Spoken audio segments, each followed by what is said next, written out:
हिचं पहिले हे असं मुंडीचा भाग कापून टाकायचा आणि मग याला असे छोटे छोटे तुकडे करायचे याचे.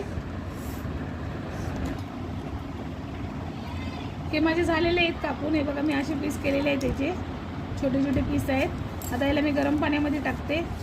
गरम पाणी आहे, गरम पाण्यामध्ये 5 मिनिटासाठी टाकणार आहे. 5 मिनिटं असंच पाण्यामध्ये ठेवून द्यायचं. हे गरम पाण्यामध्ये टाकलेली मच्छी 10 मिनिटं ठेवलं मी आणि हे बघा आता काढून टाकलेली आहे. आता मी याला फ्राय करणार आहे. मसाला वगैरे काय नाही आहे, असंच याला फ्राय करायचं.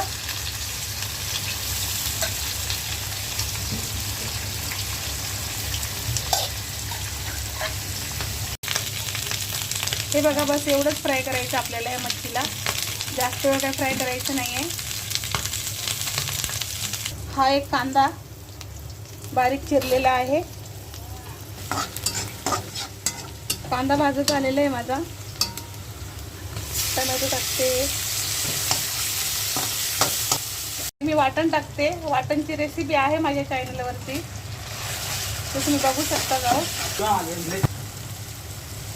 एक अर्धा चम्मच जिरा पावडर, 1 चम्मच धनिया पावडर, 1 चम्मच किंग, 1 चम्मच, थोडंसं पाणी,